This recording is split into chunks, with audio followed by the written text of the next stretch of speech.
चिकबल्लापुरा में शुक्रवार को कांग्रेस नेताओं और कार्यकर्ताओं ने केंद्र सरकार के खिलाफ जोरदार विरोध प्रदर्शन किया। नेशनल हेराल्ड मामले को लेकर प्रदर्शनकारियों ने आरोप लगाया कि केंद्र सरकार राजनीतिक प्रतिशोध के तहत गांधी परिवार को बेवजह परेशान कर रही है। कांग्रेस जिला अध्यक्ष केशव रेड्डी ने कहा कि केंद्र की भाजपा सरकार में राजनीतिक रूप से मुकाबला करने की हिम्मत नहीं, इसीलिए ईडी और सीबीआई जैसी जांच एजेंसियों का दुरुपयोग कर विपक्षी नेताओं को निशाना बनाया जा रहा। उन्होंने कहा कि नेशनल हेराल्ड मामले में अब किसी भी तरह का भ्रष्टाचार साबित नहीं हुआ है। इसके बावजूद भ्रष्टाचार और मनी लॉन्ड्रिंग जैसे आरोप लगाकर सोनिया गांधी और राहुल गांधी को बार बार पूछताछ के लिए बुलाया जा रहा है। केशव रेड्डी ने आगे कहा कि नेशनल हेराल्ड मामले से संबंधित याचिकाओं की जांच अदालत ने स्पष्ट रूप से खारिज किया है, जिससे भाजपा की द्वेषपूर्ण राजनीति को झटका लगा। उन्होंने मांग की है कि गांधी परिवार के खिलाफ चल रही प्रतिशोध की राजनीति को तुरंत बंद किया जाए। सलाउद्दीन की रिपोर्ट।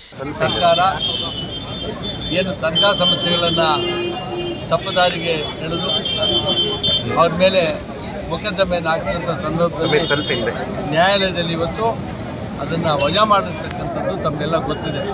ಅದರ ವಿಚಾರವಾಗಿ ಇಡೀ ದೇಶದ ನಾಗರಿಕರಿಗೆ ಸಾರ್ವಜನಿಕರಿಗೆ ತಿಳಿಸಬೇಕು।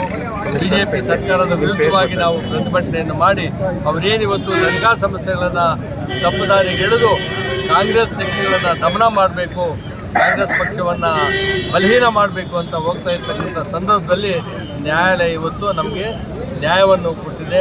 ಅದಕ್ಕೆ ನಾವು ನ್ಯಾಯಾಧೀಶರಿಗೆ ಮತ್ತು ನ್ಯಾಯಾಂಗಕ್ಕೆ ನಾವು ಶಿರಸಾಂಗ ನಮಸ್ಕಾರವನ್ನು ಹೇಳಿ ಅವಶ್ಯಕತೆನೇ ಇಲ್ಲ। ಇಂಥದ್ರ ಬಗ್ಗೆ ಇದರ ಪರಿಜ್ಞಾನನೇ ಇಲ್ದಿರೋ ಬಿಜೆಪಿ ಸರ್ಕಾರ ಒಂದು ಸುಳ್ಳು ಕೇಸನ್ನು ದಾಖಲು ಮಾಡಿ ಸೊ ಇಂಥ ಕೇಸಲ್ಲಿ ಟ್ರಸ್ಟ್ ವತಿಯಿಂದ ನಡೀತಾ ಇರ್ತಕ್ಕಂಥ 25 ರೂಲ್ ಹೇಳುತ್ತೆ, ಟ್ರಸ್ಟ್ ವತಿಯಿಂದ ಏನೇ ಸಂಸ್ಥೆ ನಡೆದ್ರೂ ಅದಕ್ಕೆ ಅದರಲ್ಲಿ ಬರ್ತಕ್ಕಂಥ ಹಣವನ್ನು ಯಾರೂ ₹1 ಕೊಡಲಿಕ್ಕೆ ಸಾಧ್ಯವೇ ಇಲ್ಲ।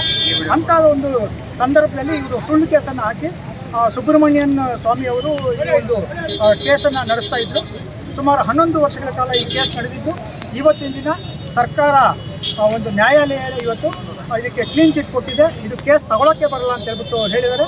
ಈ ಸಂಬಂಧ ನಮ್ಮ ರಾಹುಲ್ ಗಾಂಧಿ ಮತ್ತು ಸೋನಿಯಾ ಗಾಂಧಿ ಅವರ ಒಂದು ವಿರುದ್ಧ ಇದು ಬಿಜೆಪಿಯವರ ಪಿತೂರಿ, ಅದನ್ನು ಪ್ರತಿಭಟಿಸಿ ನಮ್ಮ ಜಿಲ್ಲಾ ಕಾಂಗ್ರೆಸ್ ವತಿ ಮತ್ತು ಬ್ಲಾಕ್ ಕಾಂಗ್ರೆಸ್ ವತಿಯಿಂದ ಇವತ್ತು ಪ್ರತಿಭಟನೆ ಹಮ್ಮಿಕೊಂಡು ಈ ಪ್ರತಿಭಟನೆಯಲ್ಲಿ ಇವತ್ತು ಎಲ್ಲ ನಮ್ಮ ಚಿಕ್ಕಬಳ್ಳಾಪುರ ಜನತೆ ಬಂದು ಕಾಂಗ್ರೆಸ್ ಎಲ್ಲ ಮುಂಚೂಣಿ ಘಟಕಗಳ ಅಧ್ಯಕ್ಷರುಗಳು, ಪದಾಧಿಕಾರಿಗಳು, ಯೂತ್ ಕಾಂಗ್ರೆಸ್ನ ಪದಾಧಿಕಾರಿಗಳು ಬಂದು ಇವತ್ತಿನ ಒಂದು ಕಾರ್ಯಕ್ರಮವನ್ನು ಈ ಪ್ರತಿಭಟನೆಯಲ್ಲಿ ಯಶಸ್ವಿಗೊಳಿಸಿದ್ದಾರೆ। ಎಲ್ಲರೂ ನಾನು ಧನ್ಯವಾದಗಳನ್ನು ಹೇಳ್ತೇನೆ। ಬರೀ ಸುಳ್ಳಿನ ಸರಮಾಲೆಗಳು ಹೇಳ್ಬಿಟ್ಟು ಇವತ್ತು ಈ ದೇಶದಲ್ಲಿ ಆಡಳಿತ ನಡೆಸ್ತಾ ಇದ್ದಾರೆ। ಇವತ್ತು ಇಂದಿರಾ ಗಾಂಧಿ ಅವರಾಗ್ಬೋದು, ರಾಜೀವ್ ಗಾಂಧಿ ಅವರಾಗ್ಬೋದು, ಇವರೆಲ್ಲರೂ ಕೂಡ ದೇಶಕ್ಕಾಗಿ ತಮ್ಮ ಪ್ರಾಣವನ್ನೇ ತ್ಯಾಗ ಮಾಡಿದಂತ ಮಹನೀಯರ ಪಕ್ಷ ಕಾಂಗ್ರೆಸ್ ಪಕ್ಷ। ಅದೇ ರೀತಿ ದೇಶಕ್ಕೆ ಸ್ವತಂತ್ರವನ್ನ ತಂದುಕೊಟ್ಟಂತ ಪೂಜ್ಯ ಗಾಂಧಿ ಅವರನ್ನ ಕೊಂದಂತ ಪಕ್ಷ ಬಿಜೆಪಿ ಪಕ್ಷ। ಇಂಥ ಪಕ್ಷ ಇವತ್ತು ಆಡಳಿತ ನಡೆಸ್ತಾ ಇದೆ, ಜನಗಳಿಗೆ ಮರಳು ಮಾಡ್ತಾ ಇದ್ದಾರೆ, ಯುವಕರಿಗೆ ಮರಳು ಮಾಡ್ತಾ ಇದ್ದಾರೆ। ಇವತ್ತು ನ್ಯಾಷನಲ್ ಹೆರಾಲ್ಡ್ ಅಂತೇಳಿ ನ್ಯಾಯಯುತವಾಗಿ ನಡೀತಾ ಇದ್ದಂತ ಒಂದು ಇದನ್ನ ಪತ್ರಿಕೆಯನ್ನ ಇವತ್ತು ಸುಳ್ಳು ಕೇಸುಗಳು ಹಾಕ್ಬಿಟ್ಟು ಜನನ ತಪ್ಪುದಾರಿಗೆ ಎಳೆದು ಪ್ರತಿಯೊಂದು ಕೂಡ ಇವರು ಚುನಾವಣೆ ಸಂದರ್ಭದಲ್ಲಿ ಒಂದು ಸ್ಟೆಂಟ್ ಹಾಕಿ ಸುಳ್ಳನ್ನು ಒಪ್ಪಿಸ್ಬಿಟ್ಟು ಬರೀ ಟಿವಿಯ ಮೇಲೆ ಆಡಳಿತ ನಡೆಸುವಂತದ್ದು ಈ ಬಿಜೆಪಿ ಸರ್ಕಾರ। ಜನ ರೋಷದವ್ರೆ, ಸ್ವಾಮಿ ಬಂಡವಾಳ ಅರ್ಥವಾಗಿದೆ,